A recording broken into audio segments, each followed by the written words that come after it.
எப்போ பார்த்தாலும் வீடியோவில் சாம்பார் வச்சுருக்கேன் சாம்பார் வச்சுருக்கேன்னு சொல்கிற மாதிரி எனக்கே தோணுது. அதான் எனக்கே வைக்க வைக்கமாக இருக்குது. ஸோ நம்ம சாம்பாரை ஸ்கிப் பண்ணிவிட்டு இன்றைக்கி என்ன சைட் டிஷ் அதுக்கு வைக்கிறேன்னு சொல்லிட்டு அதை பற்றி பார்க்க போகிறோம். என்ன கீரை பேர்லாம் நமக்கு தெரியாது. ஆக மொத்தம் இது ஒரு கீரை. சரி, நம்ம எப்பயும் போல் பருப்பு வச்சு தானே செய்வோம், அப்படி செஞ்சிடலான்னு சொல்லிட்டு செய்ய போகிற நேரத்தில் ஒரு ஃபோன் கால். யாருன்னு பார்த்தா எங்கள் அம்மா. சரின்னு பேசிகிட்டு இருக்கும்போது என்ன பண்ணுறேன் என்ன சமைச்சேன்னு கேட்கும்போது சாம்பார் வச்சேன், இப்போ கீரை வைக்க போகிறேன் அப்படின்னு சொன்னேன். சரி சாம அப்படின்னு சொல்லிட்டு ஃபோனை வச்சுருந்துருக்கலாம்.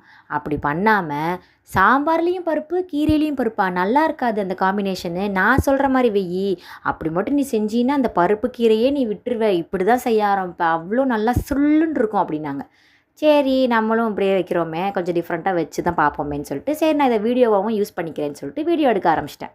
அவங்க சொன்ன மாதிரியே கடாயில் சீரகத்தை போட்டு கடுகை போட்டு சின்ன வெங்காயத்தை அள்ளி போட்டு பூண்டை கிள்ளி போட்டு புளி சேர்க்கணும், நெல்லிக்காய் சைஸில் புளி சேர்க்கணும். நாங்கள் நெல்லிக்காய் சைஸில் புளியா, கீரையில் புளி இல்லாமல் சேர்ப்பாங்க அப்படின்னு. அதெல்லாம் சேர்ப்பாங்க, நீ சேரு அப்படின்னாங்க. சரி ஓகே, அதையும் போட்டாச்சு. அப்புறம் தக்காளி கொஞ்சம் போட்டுட்டு மிளகாத்தூள் போடு. அவன் நம்ம எப்போவுமே கீரைக்கு பட்டை மிளகா தானே போடுவோம், இல்லை இதுக்கு மிளகாத்தூள் தான் போடணும், அப்போ தான் கலர்ஃபுல்லாக இருக்கும். சரின்னு ஓகே, அதையும் போட்டாச்சு. நல்லா ரெடி ஆனதுக்கப்புறம் மத்து வச்சு நல்லா கடையணும், அப்போ தான் கீரையோட டேஸ்ட்டே சூப்பராக இருக்கும் அப்படின்னாங்க. மத்துலாம் என்கிட்ட இல்லைம்மா அப்படின்னவும் இந்த உருளைக்கிழங்கு மசிப்பியில் அதை வச்சு கூட பண்ணிக்கலான்னாவும் நானும் தேடுறேன் எப்படியும் கண்டுபிடிச்சி தேடி அதையும் ஒரு மசிச்சுட்டு பேசாமல் குக்கர்லேயே வச்சுருந்துருக்கலாம்ல, இதையும் இப்படி பண்ணணும் அப்படின்னு கேட்கும்போது குக்கரில் வேறு டேஸ்ட் வரும், இதில் வேறு டேஸ்ட் வரும், நான் சொல்கிறத செய், அப்போ தான் நல்லாயிருக்கும், குறுக்க கேள்வி கேட்காத, இப்படிலாம் வேறு ஒரு பஞ்ச் டைலாக் வேறு விட்டுட்டு இருந்தாங்க.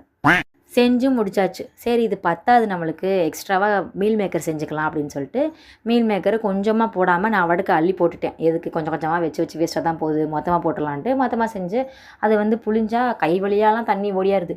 அதை எப்படியோ சுடுதண்ணில் வச்சு நல்லா புளிஞ்சு அதை மீல் மேக்கர் ரெடி பண்ணிட்டேன்.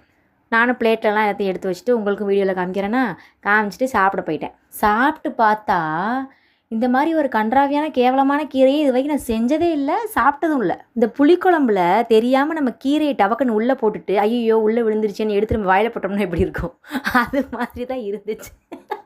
நல்ல வேளை மீல் மேக்கர் செஞ்சதுனால அதை வச்சு சாப்பிட்டாச்சு. இதிலேருந்து நான் என்ன சொல்ல வரேன்னா, உங்களுக்கு தெரிஞ்ச தத்தக்கா பத்தக்கா சமையலை கூட சமைச்சிருங்க, ஆனால் இவங்க எக்ஸ்பர்ட், இவங்க சொல்கிறத நம்ம கேட்டு செய்யலான்னு சொல்லிட்டு செஞ்சிங்கன்னா இப்படி தான் வந்து முடியும். இந்த ரெசிபியை நானும் மறந்துட்டேன், நீங்களும் மறந்துடுங்க. தப்பி தவறி இது பார்த்து செஞ்சிடாதீங்க.